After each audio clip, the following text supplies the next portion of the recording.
முதலமைச்சர் அறையில் நடைபெற்ற ஆலோசனை கூட்டத்தின் செல்ஃபி வீடியோ சமூக வலைதளங்களில் பரவியதால் பரபரப்பு.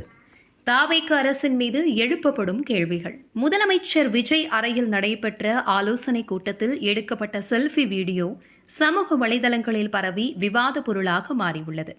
முதலமைச்சர் விஜய் மாற்றுத்திறனாளிகளுக்கான மாநில ஆலோசனை குழு உறுப்பினர்களை சந்தித்து பேசினார். இந்த சந்திப்பின் போது மாற்றுத்திறனாளிகள் நலசங்க நிர்வாகி சிம்மச்சந்திரன் தனது செல்போன் மூலம் செல்ஃபி வீடியோ எடுத்தார்.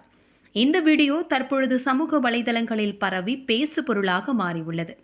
இந்த வீடியோவில் ஆடியோவும் மிக தெளிவாக பதிந்திருப்பதுதான் விமர்சிக்கப்படுகிறது.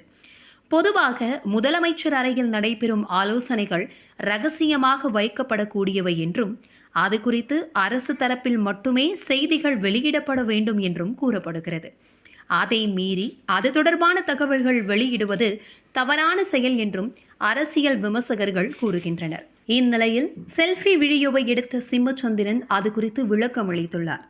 தான் செல்ஃபி எடுத்தபோது யாருமே தன்னை தடுக்கவில்லை என்றும் முதலமைச்சரே செல்ஃபி எடுத்ததை பார்த்து கொண்டுதான் இருந்தார் என்றும் சிம்மச்சந்திரன் கூறியுள்ளார். தலைமை செயலகத்தில் செய்தி தொடர்பு பிரிவினரே ஏன் செல்ஃபி எடுத்தீர்கள் என கேட்டதாகவும் சிம்மச்சந்திரன் கூறியுள்ளார். முதலமைச்சராக விஜய் பதவியேற்று 10 நாட்கள் ஆகியுள்ள நிலையில் அவரது ஆட்சி பற்றி ஒரு புறம் நல்ல விதமாகவும் மறுபுறம் கடுமையாக விமர்சித்தும் செய்திகளும் விமர்சனங்களும் வந்து கொண்டிருக்கின்றன. இந்நிலையில் முதலமைச்சர் அறையில் நடைபெற்ற ஆலோசனை கூட்டம் தொடர்பான வீடியோ சமூக வலைதளங்களில் வெளியாகி பரபரப்பை ஏற்படுத்தியுள்ளது.